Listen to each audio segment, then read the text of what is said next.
నేను మీ శోభ.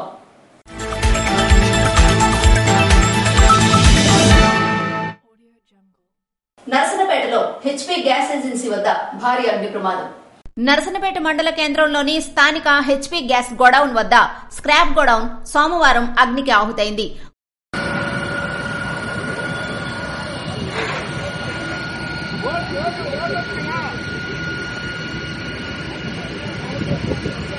గుర్తు తెలియని దుండగులు దీన్ని తగలబెట్టి ఉండొచ్చని స్క్రాప్ గోడౌన్ యజమాని కోరాడ వైకుంఠరావు అనుమానిస్తున్నారు. సమాచారం అందుకున్న నర్సనపేట అగ్నిమాపక సిబ్బంది హుటాహుటిన ఘటనా స్థలానికి వెళ్లి మంటలను అదుపు చేశారు. శ్రీకాకుళం నాగావళి హోటల్ నందు ఏర్పాటు చేసిన సమావేశంలో పాల్గొన్న జనసేన పార్టీ నాయకులు వడ్డాది శ్రీనివాసరావు.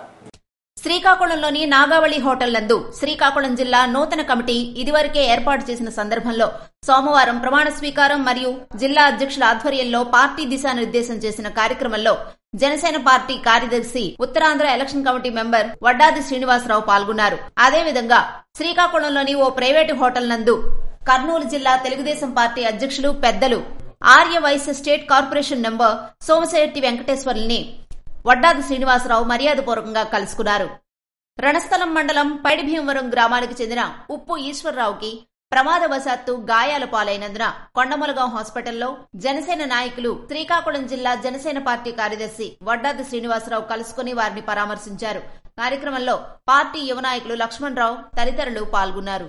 శ్రీకాకుళంలోని శాంతా కళ్యాణ అనురాగ నిలయంలో స్వర్గీయ మట్టా మహేష్ కుమార్ మరియు పరిటాల ప్రభాకర్ 4వ వర్ధంతి నిర్వహించారు. శ్రీకాకుళంలోని శాంతా కళ్యాణ అనురాగ నిలయంలో స్వర్గీయ మట్టా మహేష్ కుమార్ మరియు పరిటాల ప్రభాకర్ 4వ వర్ధంతిని ట్రూ ఫ్రెండ్స్ అసోసియేషన్ ఆధ్వర్యంలో ఘనంగా నిర్వహించారు.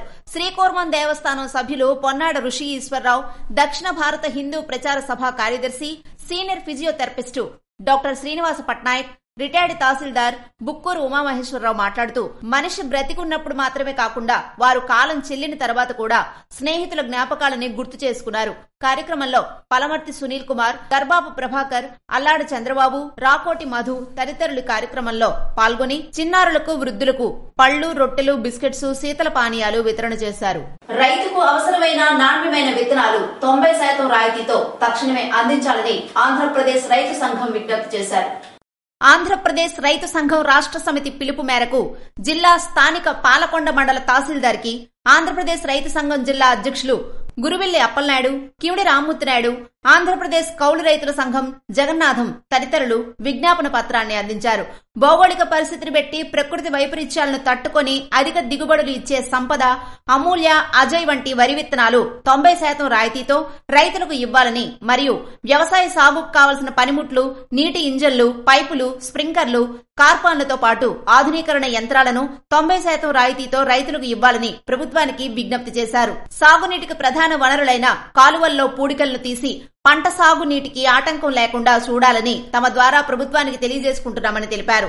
జిల్లా వ్యవసాయ శాఖ అధికారి ఇచ్చిన లెక్కల ప్రకారం వరి సాగు 1,67,864 ఎకరాలకు గాను 5,035.92 మెట్రిక్ టన్నుల విత్తనాలు అవసరం కాగా 47% విత్తనాలు మాత్రమే సరఫరా చేసి చేతులు దులుపుకుంటకు అధికారులు సిద్దమవుతున్న సందర్భంలో రైతులు గతంలో సొంతంగా విత్తనాలు ఏర్పాటు చేసుకునేవారని, పంట సమయంలో ప్రకృతి అనుకూలించక విత్తనాన్ని తయారు చేసుకోలేకపోతున్నారని అన్నారు. రైతు తయారు చేసిన విత్తనాల్లో మొలక శాతం సరిగ్గా రాకపోవడం పంట దిగుబడుల్లో గణనీయమైన ప్రభావం చూపుతుందని, కనుక రైతు గతం వలె విత్తనాలను తయారు చేసుకోలేకపోతున్న విషయాన్ని పరిగణలోకి తీసుకుని రైతుకు అవసరమైన విత్తనాన్ని ప్రభుత్వం సరఫరా చేయాలని కోరుతూ స్థానిక తహసీల్దార్ కి ఆంధ్రప్రదేశ్ రైతు సంఘం ప్రతినిధులు వినతి పత్రాన్ని అందించారు. పార్తపురం మన్యం జిల్లా రైతు సంఘం తాలూకా గౌరవాధ్యక్షుడిని. ఇప్పుడు రైతులకు సంబంధించి విత్తనాలు వేసుకునేటువంటి టైం కాబట్టి ఆ విత్తనాలకు సంబంధించి ప్రభుత్వానికి నేను విజ్ఞప్తి చేస్తున్నాను. మరి ఇక్కడ పార్తపురం మన్యం జిల్లాలో వరి పంట సుమారు 1,70,000 ఎకరాలు సాగు అవుతుంటే దానికి అవసరమైనటువంటి విత్తనాలు కనీసం 5,000 బస్తాలు కొనవలసి ఉంటుంది. కానీ ఈవేళ ప్రభుత్వం నుండి ఎప్పటి వరకు వచ్చేటువంటివి మాకు తెలుస్తున్నది 2,400 బస్తాలు మాత్రమే. అది కూడా మనకి సంబంధించినంత వరకు రైతులకు ఏవైతే అవసరమో, ఏ విత్తనాలు అయితే అవసరమో అవి కాకుండా, వరి విత్తనాలు కాకుండా అవసరం లేనివి, అవసరం ఎక్కువ దిగుబడి రాయినటువంటివి వస్తున్నాయి. రైతులకైతే సంపత్, అజియా, అమూల్య రకం విత్తనాలు అవసరం ఉంటుంది. అవైతే మధ్యకాలంలో చాలా తొందరగా పండిస్తాయి. అపరాల పంటకు కూడా అనుకూలంగా ఉంటుంది. దిగుబడి కూడా 33 బస్తాల వరకు. సీతంపేటలో లోయలో పడిపోయిన ఆటో, ఒకరు మృతి. మన్యం జిల్లా పాలకొండ నియోజకవర్గంలో సీతంపేట మండలం కొత్తగూడెం పంచాయతీ వంబరవెల్లి గ్రామ సమీపంలో సోమవారం సంత ముగించుకుని వెళుతున్న ఆటో ప్రమాదానికి గురైంది. ఈ ప్రమాదంలో సవర కార్తిక్ అనే బాలుడు మృతి చెందగా మరో 17 మందికి తీవ్ర గాయాలయ్యాయి. క్షతగాత్రులను హుటాహుటిన సీతంపేట ఆసుపత్రికి తరలించారు. వారిలో 7గురిని మెరుగైన వైద్యం కోసం శ్రీకాకుళం ఆసుపత్రికి తరలించారు. ఘటనా స్థలాన్ని పోలీసులు పరిశీలించి దర్యాప్తు చేపట్టారు. పాలకొండ డివిజన్ పరిధిలో జరిగిన ఈ ఆటో ప్రమాదంలో గాయపడిన క్షతగాత్రులను పాలకొండ నియోజకవర్గ ఉమ్మడి జనసేన అభ్యర్థి నిమ్మక జయకృష్ణ సీతంపేట ఆసుపత్రిలో పరామర్శించారు. సీతంపేట ఏజెన్సీలో రోడ్డు ప్రమాదాలకు ముఖ్యంగా సైడ్ వాల్స్ లేకపోవడం, కనీసం రోడ్డు పక్కన లోయలకు సంబంధించి పిల్లర్స్ కూడా వేయకపోవడం, రహదారి భద్రతకు సంబంధించిన సూచికలు లేకపోవడంతో ఈ ప్రమాదాలు జరుగుతున్నాయని నిమ్మక జయకృష్ణ అన్నారు. ఇవి ఈనాటి వార్తలు.